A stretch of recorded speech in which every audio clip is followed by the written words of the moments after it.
Allah. Kadang-kadang bila dia ceramah nyanyi je. Baik kita jemput nyanyi intim ke. Betul tak? Orang nak jumpa ustaz, orang nak tahu apa kata-kata Allah, apa kata Rasulullah. Betul tak? Kita nak tahu apa Allah kata, apa yang Rasulullah kata. Kalau tak, kalau nak dengar nyanyi, baik saya jemput intim. Tak, itu je yang saya tahu. Ada lagi bulan rehat. Bulan mau. Bulan baru-baru ni tak tahu. Yang tu kan, betul tak? Kita nak dengar. Kalau nak melawak, kita panggil Tuhan. Betul tak? Bukan dia tak boleh melawak langsung, bukan dia tak boleh menyanyi langsung, tapi kadang-kadang benda tu lebih dulu daripada kata-kata Allah, kata-kata Rasul sallallahu alaihi wasallam. Nah, kita nak balik kepada Nabi SAW. Ini dah, sebab ini adalah tuntutan kalimah la ilaha illallah Muhammad Rasulullah. Tiada Tuhan melainkan Allah dan Muhammad itu Rasulullah. Kita nak ikut Nabi. Kita bukan nak ikut orang lain, kita nak ikut Nabi. Betul tak?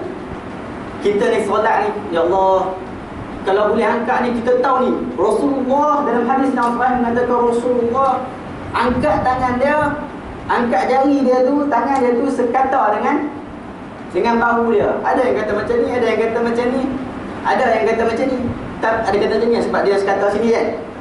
Tapi yang penting dia Rasulullah angkat sekata dengan bahu.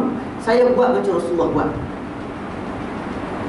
Rasulullah menggerak-gerakkan jari ketiga, tasyahud akhir, tahiyat akhir. Tahiyat akhir tu Rasulullah gerakkan jari. Macam mana gerakkan? Kita biasa gerakkan, betul tak? Angkat kan? Kita buat bila asyhadu an la ilaha kan? Kurang mazhab sendiri lah tu. Mazhab Syafi'i asyhadu an la ilaha. Tapi tidak ada hadis yang menunjukkan perkataan la ilaha illallah. Maka dibilangkan. Saya secara peribadi saya lebih suka angkat dari awal. Saya lebih suka angkat dari awal. Saya tidak kata yang salah. Mazhab-mazhab lain pun ada. Tapi mazhab ahli hadis mereka mengangkat daripada awal. Sebab Nabi SAW angkat. Ada angkat macam mana? Adakah ini bermaksud angkat? Kemudian letak ataupun angkat gede. Yang penting angkat. Betul tak? Sebab Nabi angkat, kita pun angkatlah. Macam mana perbahasan angkat itu? Kita rujuk ulama lah. Ulama kata angkat bila ada angkat macam mana. Ulama kita siapa? Mazhab kita apa dia? Mazhab kita ada mazhab ustaz ataupun mazhab mufti. Jika mufti itu memberi pandangan kepada kita berkenaan menggunakan mazhab Syafi'i, maka kita pun mazhab Syafi'i. Tapi kalau dia guna mazhab lain, kita pun mazhab lain. Tapi yang penting kita ada mazhab mufti. Sebab apa? Kalau kita mazhab Syafi'i, totoknya Syafi'i, kita apa masalah? Masalah apa pun terbatal ke head ke, kita akan tanya, ustaz menurut mazhab Syafi'i macam mana? Itu betul mazhab Syafi'i. Kawan ni sudah. Tapi biasanya kita buat apa?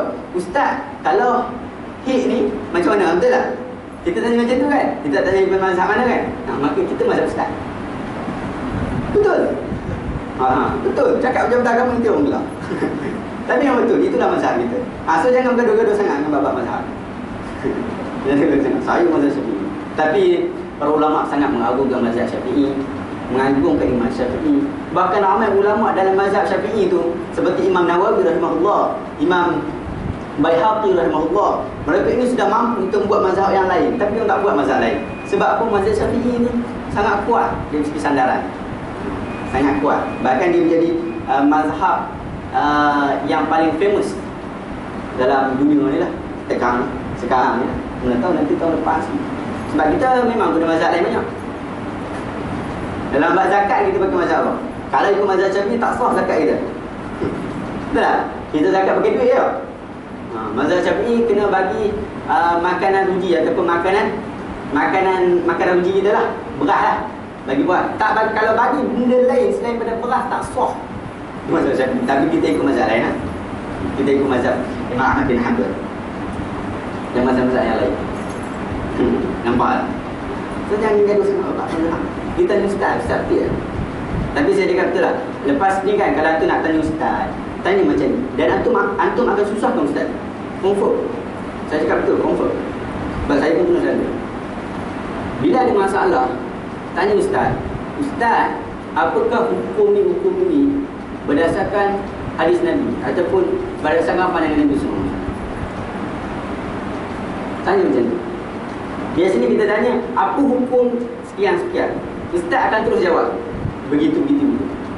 Maka kita tidak akan kembali kepada asal, balik kepada Nabi SAW. Lebih baik kita tanya, Ustaz, apa hukum ini? Hukum ini berdasarkan Al-Quran atau As-Sunnah. Ustaz nanti dia kata, Ustaz, nanti saya cari Ustaz. Biasa dah.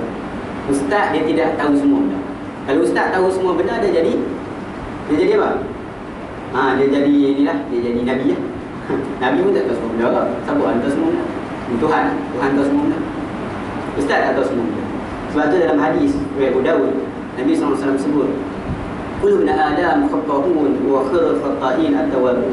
Setiap anak Adam melakukan kesilapan. Sebaik-baik orang yang melakukan kesilapan adalah orang yang bertaubat. Kita buat silap, kita bertaubat. Mufti ataupun ustaz selalu buat salah. Kalau kadang-kadang bercampur menjegur-jegur, biasa. Tapi yang paling bagus adalah mereka bertaubat. Maka satu hari baru nak cerita. Ni faham? Amr bin As, anak dia tanya, "Apa ni pasal apa?" Dia pun kata, yang pertama sekali adalah bekalan yang terbaik pada kita di hari akhirat nanti adalah La ilaha illallah Muhammadur Rasulullah. La ilaha illallah Muhammadur Rasulullah. Syarahnya panjang, tetapi perkataannya pendek.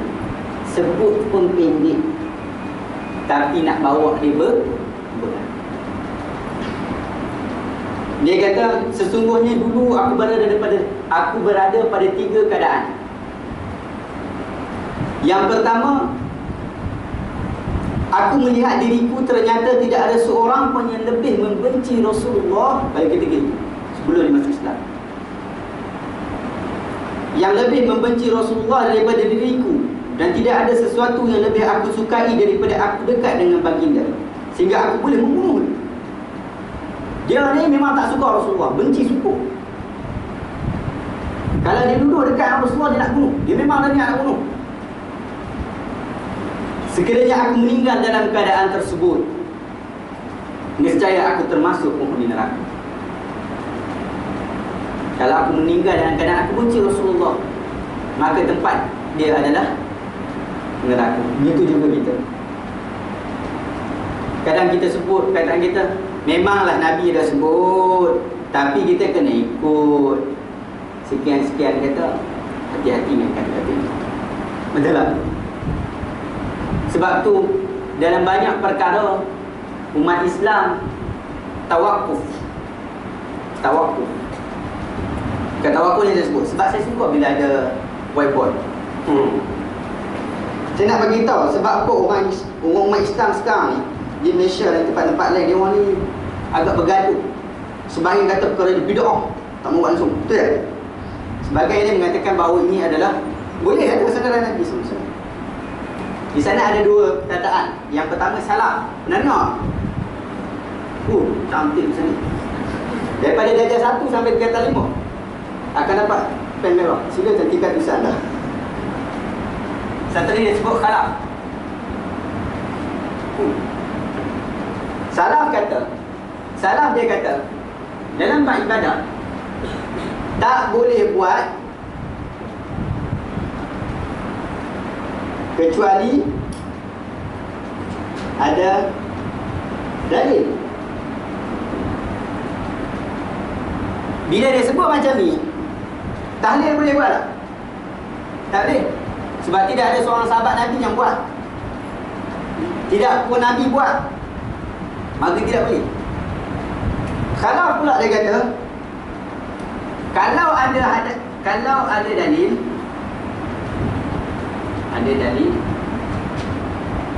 sekalipun, ada kata sekalipun umum, maka boleh buat. Bahasa. Kalau ada dalil yang umum sekalipun, maka boleh buat. Maka orang salah sebut wadhkurullaha qiyaman wa qu'udan wa 'ala junubihim. Ayat Quran kan. Dan Berzikirlah, ingatlah Allah ketika berdiri, duduk, baring. Itu kan tiga saya sebut kan. Tiga dengan saya sebut kan. Maka boleh pakai. Walaupun dia umum, tapi masih boleh pakai sebab majlis tahlil itu adalah baca-bacaan Al-Quran, maka dia ada zikir kepada Allah. Majlis hanana pun adalah majlis zikir kepada Allah sebab dia ada tazkirah, zikir kepada Nabi, ya tak? Saya bukan ni hanana ya. Tapi macam tu dia kata. Ini perbezaan dia. Yang ni kata tak boleh, yang ni kata boleh. Saya cenderung menggunakan pendekatan ini, sekalipun saya tidak menolak yang ini, sebab dia ada dalil. Dia ada dalil. Dia ada hujah. Kenapa saya suka yang ni? Sebabnya yang ni confirm betul. Betul tak? Nabi buat confirm betul. Betul tak? Yang ni tentu hari akhirat dulu. Confirm tak confirm? Betul tak? Sebab dia menggunakan dalil yang umum. Maka kita lebih suka buat yang confirm. Tapi jangan marah orang yang ni. Yang buat ni ada dalil. Zikir selepas apa nama dia? Lepas sembahyang. Zikir memang ada lah, hadis Nabi sahih sebut tentang zikir. Cumanya zikir kuat selepas sembahyang itu ramai. Subhanallah, subhanallah. Kan? Yang tu kan subhanallah, subhanallah kuat-kuat kan? Yang tu ada dalil tak? Maka dia masuk sini. Dia ambil dalil yang umum. Betul tak? Yang dalil yang umum. Ikut mazhab Syafi'i, Imam Syafi'i tak bagi buat lah. Tapi kamu menggunakan mazhab yang lain juga. Mazhab Syafi'i dia kata kan, mazhab Syafi'i zikir selepas solat secara beramai-ramai. Zikir selepas solat tu memang masyru', memang boleh buat. Cumanya zikir secara beramai tu kan, mazhab Syafi'i sebut, dia kata zikir selepas solat itu cuma secara beramai-ramai, cuma dibuat waktu nak ajar orang. Betul? Orang tak tahu je zikir ni macam mana kan, macam mana zikir Rasulullah ni macam mana. Tak tahu zikir Rasulullah macam mana, maka kita buatlah kuat-kuat. Kita duduk dengan anak kita kan, kita zikir kuat-kuat subhanallah, subhanallah. Supaya anak kita belajar tahu zikir lepas solat ni apa dia. Tapi lepas orang semua dah tahu, maka kita berhenti. Kita semua masing-masing zikir masing-masing. Itu mazhab Syafi'i lah. Dalam mazhab yang lain seperti mana yang kita buat? Kita bercakap tak? Tak, kita menggunakan mazhab yang lain. Kita tidak menggunakan mazhab Syafi'i. Itu saja. Okey, boleh. Can go. Ya. Ada soalan jawab ke? Tak payah ke? Tak payah tanya lah. Saya bukan jawab pun. Yang pertama tadi, ini adalah nak menunjukkan manifestasi cinta kita kepada Rasulullah sallallahu alaihi wasallam. Dia ayat. Nak tunjukkan cinta kita kepada Rasulullah, kita buat apa yang Rasulullah buat, kita tak buat apa yang Rasulullah tak buat. Kalau kita duk bergaduh dengan orang, pula masalah pula ni. Betul tak? Dia dah benda yang tadi kan, contoh semayang, lepas semayang tadi kan, zikir kuat-kuat tadi kan, ada sebahagian kata boleh, sebahagian kata tak boleh kan. Kita duk marah, berkelahi, bergaduh sampai tak sampai blok Facebook lah. Kalau blok Facebook ni kan ada lah kan, zaman sekarang kan, sampai blok Facebook lah. Antum kena tengok yang tadi ada khilaf ataupun berbeza pendapat ulama ataupun tidak ada. Berbeza pendapat ulama, betul tak? Berbeza pendapat ulama, maksudnya dia terkandung dalam perkara khilaf. Tetapi ada tak perbezaan ulama dalam isu persaudaraan, ukhuwah kita dengan sesama muslim? Tidak ada. Ukhuwah semuslim itu wajib dijaga. Betul? Kita telah mendahulukan perkara yang khilaf, ulama berbeza pendapat, dengan perkara yang wajib. Nampak? Dia disebut kita telah mendahulukan perkara yang sepatutnya kita mendahulukan, maksudnya mengedepankan, mengawal kan, lebih kurang lah, orang tak faham kan. Benda yang sepatutnya kita bincangkan, yang patutnya kita jaga, kita tak jaga. Ini dalam perbincangan fiqh al-awlaiyah. Sekarang saya tulis satu buku. Saya sebenarnya ada penerbit nak, semua saya tak hantar lagi penerbit tersebut. Tajuk dia dakwah gaya baru. Saya nukilkan, bukan yang kita buat dakwah gaya baru itu maksudnya buat Islam baru, tak. diambil daripada kitab Dr. Yusuf Al-Qaradawi bertajuk Khitabun al-Islami fi Asr al-Ulama, komunikasi Islam dalam dunia tanpa sepadan. Dalam dunia tanpa sepadan. Dakwah zaman sekarang tak sama macam dulu. Sekarang ni bila ustaz cakap macam ni kan, betul tak? Bila saya cakap macam ni, bukan kamu saja yang tahu. Tu kat video tu betul. Betul tak? Pernah dengar tak isu dulu, isu ilahilas kan? Isu tu kan? Orang tu orang pulih orang Penang. Tak tahu orang Penang maksudnya dia tu kan. Orang Penang. Dia kata zikir ni tak boleh apa semua. Saya kata isu yang dia keluarkan itu sesuai tempat yang dia keluarkan tu. Maksudnya orang yang ada kat situ semua fikiran sama macam dia. Sesuai. Tapi bila jadi masalah, apabila yang tu dia masuk itu, betul tak? Maka orang yang pemikiran yang berbeza dengan kawan tadi, dia dah mula dia panas barat. Itu dunia tanpa sepadan. Dia perlu gaya yang lebih harmoni dengan dunia zaman sekarang. Sebab tu Dr. Yusuf Al-Qaradawi menggesa majlis fatwa-fatwa sedunia untuk tajdid fatwa, untuk membuat pembaharuan dalam fatwa. Mungkin pada satu ketika dahulu kita sangat sesuai menggunakan mazhab Syafi'i yang beraliran Fatani. Sebenarnya kita banyak beraliran mazhab Syafi'i Fatani. Maksudnya kita ambil daripada Syekh Dr. Fatani, ulama-ulama daripada sempadan. Kita banyak ambil situ. Zaman tu mungkin relevan. Zaman sekarang mungkin kita perlu bincangkan semula. Dalam keadaan orang sekarang ni dah banyak, kita pun dah banyak keluar sebagainya kan, mazhab kan, talfih mazhab banyak, maka perbincangan perlu diperluaskan dengan perbincangan. Sebab saya cakap ni untuk kita amal lah. Untuk kita amal lah. Dan nak bagi jadi satu perbuatan yang sekadar teori saja. Amr bin As sebut, dia kata, saya kena berdiri, nanti saya tidur. Amr bin As kata, tak ada orang yang paling aku benci melainkan Rasulullah waktu itu. Aku jumpa aku dah bunuh. Kalau aku mati waktu itu, aku masuk neraka. Kemudian ada satu ketika lagi selepas aku masuk Islam, aku dah dapat nur Islam tersebut. Orang yang paling aku suka sekali adalah Rasulullah. Aku pergi jumpa Rasulullah, aku tanya Rasulullah, aku akan masuk Islam, aku akan mengaku kamu sebagai Nabi, Allah sebagai Tuhan, dan aku tidak akan menyekutukan Allah dengan satu syarat. Iaitu syaratnya adalah Allah akan ampunkan semua dosa aku. Itu syaratnya. Nabi Muhammad SAW dia kata, orang yang masuk Islam, bila dia masuk Islam saja, dosa dia akan terhapus. Maka dia cukup gembira waktu itu. Syok sungguh Amr bin As. Dia syok sungguh. Kemudian itu yang kedua kan, dalam kehidupan dia menyebabkan dia menangis. Kemudian yang ketiga adalah dia beritahu, sampai satu waktu nanti aku akan pergi menuju kematian. Ketika aku mati nanti, janganlah ada yang meratap kematian.